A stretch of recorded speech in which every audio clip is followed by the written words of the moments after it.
Hello नमस्कार माझ्या सर्व लाडक्या ताई आणि दादांना श्री स्वामी समर्थ तुम्हा सर्वांना आजचा दिवस खूप छान जाऊ ही स्वामींच्या चरणी प्रार्थना। मी गजानन नायक तुम्हा सर्वांचे माझ्या यूट्यूब चॅनलवरती मनापासून स्वागत करत आहे। तर आज होता जो मार्गशीर्ष महिन्यातील दुसरा गुरुवार, त्याचबरोबर दत्त जयंती देखील होती आणि पौर्णिमा देखील होती। त्यानिमित्ताने मला स्वामींची देखील सेवा करायची आहे आणि जर व्हिडिओच्या माध्यमातून तुम्ही माझ्या चॅनलवरती नवीन आले असाल तर चॅनलला सबस्क्राईब करून कमेंटमध्ये श्री स्वामी समर्थ नक्की लिहा। तर आता माझी स्वामींची जी सेवा आहे तर ती आता माझी चालू होती, कारण आज दत्त जयंती होती। त्यानिमित्ताने मला स्वामींचे पारायण देखील करायचे होते आणि जो दत्त महाराजांचा फोटो आहे माझ्या देवघरामध्ये तुम्ही बघत असाल मागच्या साईडला, तर त्याची देखील मला आज पूजा करायची होती। त्यामुळे तुम्ही बघू शकता सर्वात पहिल्यांदा जी देवपूजा आहे तर ती मी सर्वात सुरुवातीला करून घेतली।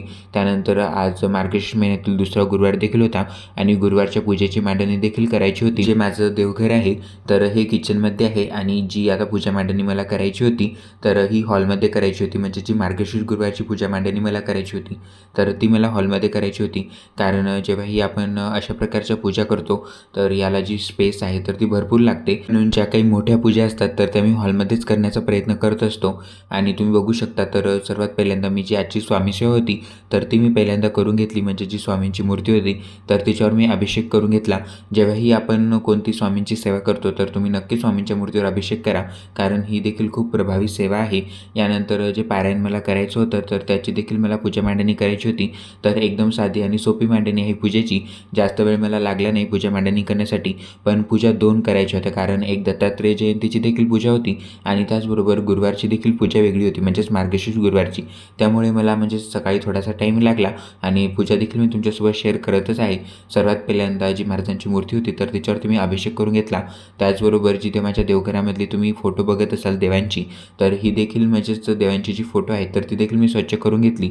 यानंतर जो तुम्ही महालक्ष्मी देवीचा फोटो बघत असाल, महालक्ष्मी देवी आणि भगवान विष्णू यांचा देखील फोटो आहे, तर या फोटोचा यूज मी आज मार्गशीर्ष गुरुवारच्या पूजेमध्ये करणार होतो। त्यामुळे हा जो फोटो आहे तर तो मी साईडलाच ठेवला होता। आणि यानंतर जी पूजा मांडणी होती पारायणाची तर ती माझी आता एकीकडे चालू होती। तर जो फोटो आहे दत्तात्रेय महाराजांचा तर तुम्ही बघितला असेल, जेव्हा माझे स्वामींचे 11 गुरुवार चालू होते तर तेव्हा मी या फोटोचा यूज केला होता पूजेमध्ये। तर हाच फोटो मी आजच्या पूजेमध्ये घेतलेला आहे, कारण या एकाच फोटोमध्ये सर्व देव आहेत, म्हणजे दत्तात्रेय महाराज आहेत, स्वामी आहेत, त्याचबरोबर गजानन महाराज आहेत। तर हे सर्व देव या फोटोमध्ये आहेत, त्यामुळे मी ह्याच फोटो पारायणासाठी घेतला होता। सर्वात पहिल्यांदा मी खालती लाल कलरचे वस्त्र अंथरून घेतले। त्यानंतर जो फोटो आहे तर तो मी इथे ठेवून घेतला, म्हणजेच त्याच्या मागच्या साईडला असं स्टँड नाही आहे, त्यामुळे मी मागच्या साईडला डब्याचा यूज केलेला आहे आणि डब्याच्या समोर मी जो फोटो आहे महाराजांचा तर तो मी ठेवलेला आहे। यानंतर जो माझा अखंड दिवा आहे तर तो माझा कंटिन्यू चालूच राहतो, तर तो मी सर्वात पहिल्यांदा प्रज्वलित करून घेतला आणि यानंतर मी सेवेला सुरुवात केली। यानंतर जो मंगल कलश होता तर त्याची देखील मी स्थापना करून घेतली। तर मी म्हणजेच ते तांब्या घेतलेला आहे, तांब्यामध्ये आपल्याला पाणी भरून घ्यायचं आहे। त्यामध्ये आपल्याला 5 खाऊची किंवा आंब्याची पाने आपण ठेवू शकतो। त्यामध्ये आपल्याला 1 रुपया, 1 सुपारी, 1 फूल, थोडासा हळदी कुंकू आणि अक्षदा, तर अशा प्रकारे आणि त्यावरती आपल्याला श्रीफळ ठेवायचं आहे। त्यानंतर गणपती बाप्पांची देखील आपल्याला पूजा करावी लागते, कारण जेव्हाही आपण पारायण करतो किंवा कोणतीही सेवा करतो तर गणपती बाप्पांच्या सेवेशिवाय ती सेवा अधुरी राहते।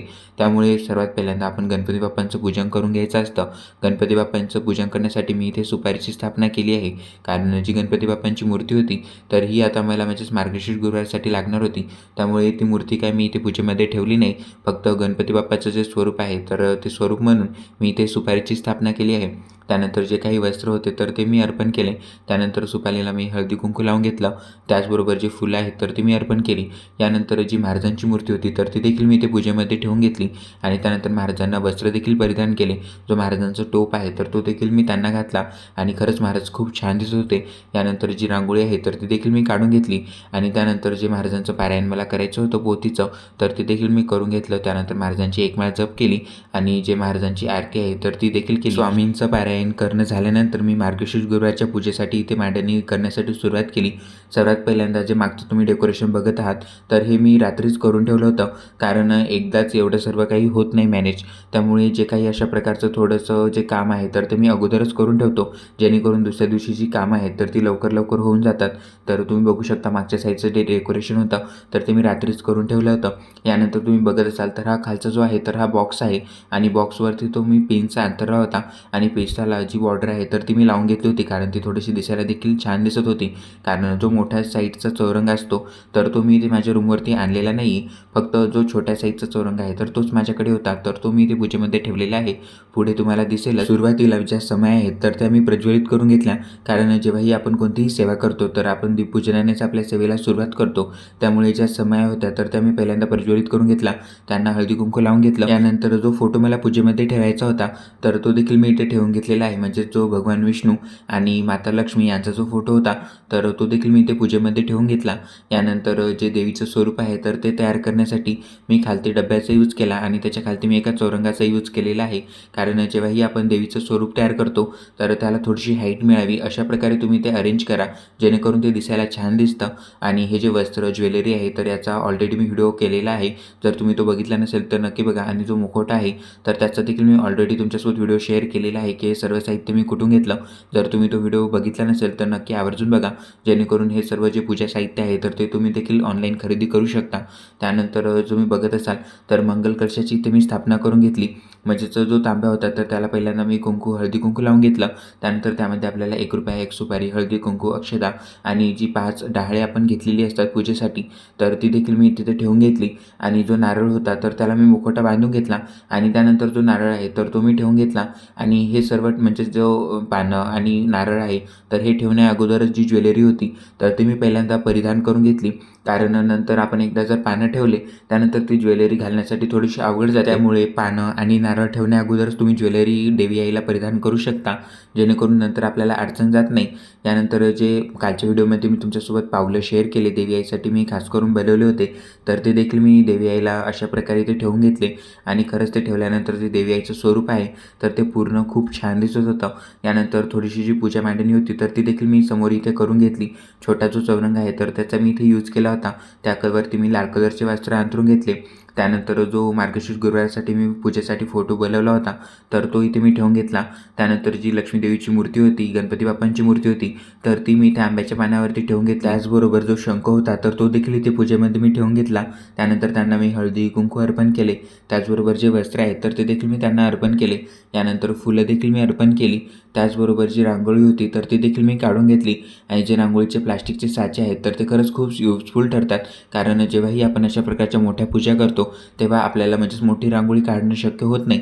त्यामुळे अशा प्रकारचे जे रांगोळीचे साचे असतात तर ते खरंच खूप युजफुल ठरतात. आणि मी जॉब करतो तर मी जॉब करणाऱ्यांसाठी देखील हे रांगोळीचे साचे खूप युजफुल ठरतात, कारण ज्याला आपल्याला 10 मिनटं लागत असतील तर ते काम आपलं 1 मिनिटामध्ये होऊन जातं. त्यामुळे नक्की तुम्ही या साचांचा यूज करा. यानंतर जे देवी आईचं पुस्तक होतं पोथीचं तर ते देखील मी एका साईडला ठेवून घेतलं.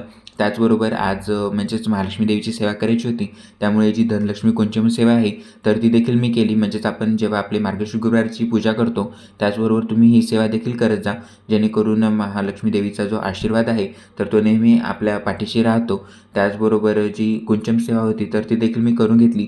म्हणजे साईडला मी छोटा चौरंग ठेवला, त्यावर ते जे लाल कलरचे वस्त्र होते तर ते मी ठेवून घेतले.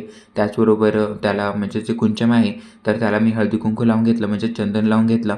त्यानंतर त्याच्यामध्ये आपल्याला तांदूळ टाकत एक एक रत्न टाकायचा असतो तर ते देखील मी टाकून घेतला. आणि कुंचम पूर्ण तांदळाने आपल्याला भरायचं आहे. आणि भरणं झाल्यानंतर त्यावरती आपल्याला एक चांदीची वस्तू ठेवायची आहे. आणि चांदीची वस्तू ठेवल्यानंतर त्यावरती आपल्याला एखादं गुलाबाचं फूल किंवा लाल फूल आपण ठेवू शकतो. कुंचमच्या साईडलाच मी जे शंखचक्र दिवे आहेत तर हे देखील ठेवून घेतले, कारण जे शंखचक्र आहे तर हे भगवान विष्णूंचं प्रतीक मानलं जातं. आणि जिथे आपण भगवान विष्णूंची सेवा करतो तर तिथे महालक्ष्मी देवी ही असतेच. त्यामुळे हे दिवे देखील मी इथे लावून घेतले. यानंतर जे पोथीचं पुस्तक होतं तर ते देखील मी कथा वाचून घेतली. म्हणजेच जेव्हाही आपण मार्गशीर्ष गुरुवारची पूजा करतो तर तेव्हा ही कथा आपल्याला वाचायची असते. म्हणजेच देवी आईची जी कहाणी आहे तर ही आपल्याला ऐकायची असते किंवा वाचायची असते. जर तुम्हाला वाचणं झाली शक्य नसेल तर तुम्ही यूट्यूबवर देखील लावू शकता, कारण मागच्या वर्षी माझ्याकडे हे पुस्तक नव्हतं, त्यामुळे मी म्हणजेच यूट्यूबवरती लावूनच ही कथा ऐकलेली आहे. आणि जे गुरुवार होते तर ते मागच्या वर्षी मी अशा प्रकारेच केले होते. म्हणजेच एकदम साधी आणि सिंपल पूजा मी मागच्या वर्षी केली होती, पण यावर्षी देवी आईच्या आशीर्वादाने म्हणजेच मला सर्व जे साहित्य आहे तर ते उपलब्ध झालेलं आहे. त्यामुळे अशा प्रकारे म्हणजे देवी आईची जी सेवा होती तर ती आता माझ्या हातून देवी आईने खरंच करून घेतली. कथा वाचणं झाल्यानंतर जी देवी आईची आरती आहे तर ती देखील मी करून घेतली. यानंतर जे काही दुसरे कामं होते तर ते देखील मी करून घेतले. म्हणजेच मला आज उपवास देखील होता. म्हणजेच गुरुवारी आपण उपवास करत असतो. जेव्हाही आपण मार्गशीर्ष गुरुवार धरत असतो, तर तेव्हा आपल्याला उपवास करायचा असतो. म्हणजेच एक टाईम आपल्याला उसळ खाऊ शकतो आणि रात्री हा उपवास आपल्याला सोडायचा असतो. त्यामुळे सकाळी म्हणजेच मी उसळ केली होती आणि रात्रीचा जो स्वयंपाक आहे तर तो तुम्हाला उद्याच्या व्हिडिओमध्ये पाहायला मिळेलच. म्हणजेच रात्री देखील मी महालक्ष्मी देवीच्या कोणत्या सेवा करतो, तर त्या देखील तुम्हाला उद्याच्या व्हिडिओमध्ये पाहायला मिळतीलच. तर आजची जी सेवा होती तर ती माझी अशा प्रकारे झालेली आहे आणि खरंच पूजा करून देखील मला खूप प्रसन्न वाटतं. म्हणजेच जेव्हाही मी अशा प्रकारच्या पूजा माझ्या रूमवरती करतो, तर माझी जी रूमचं जे वातावरण आहे तर ते खूप पॉझिटिव्ह होतं आणि मला देखील खूप छान वाटतं. जेव्हाही मी अशा प्रकारच्या म्हणजे देवी आईची जेव्हा मी अशा प्रकारे मांडणी करतो, देवी आईचं जे स्वरूप आहे, तर हे देखील दिसायला खूप छान दिसतं आणि जी ज्वेलरी मी देवी आईसाठी ऑनलाईन खरेदी केली होती, तर ती देखील मी देवी आईला घातली आहे आणि तुम्ही बघतच असाल देवी आईचं जे स्वरूप आहे, तर ते खरंच खूप छान दिसत आहे. याचबरोबर आजची जी पूजा होती, तर ती अशा प्रकारे आपण मांडणी करू शकतो. म्हणजेच जी मार्गशीर्ष गुरुवारची पूजा मांडणी आहे, तर तुम्ही अशा प्रकारे ती करू शकता. मार्गशीर्ष महिन्यातील दुसऱ्या गुरुवारची जी पूजा मांडणी आहे, तर ती माझी अशा प्रकारे झालेली आहे.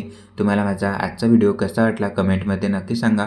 व्हिडिओ आवडला असेल तर लाईक, शेअर आणि सबस्क्राईब करायला विसरू नका. भेटूया अशाच नवनवीन माहितीपूर्ण व्हिडिओसोबत. तोपर्यंत सर्वांना पुन्हा एकदा श्री स्वामी समर्थ.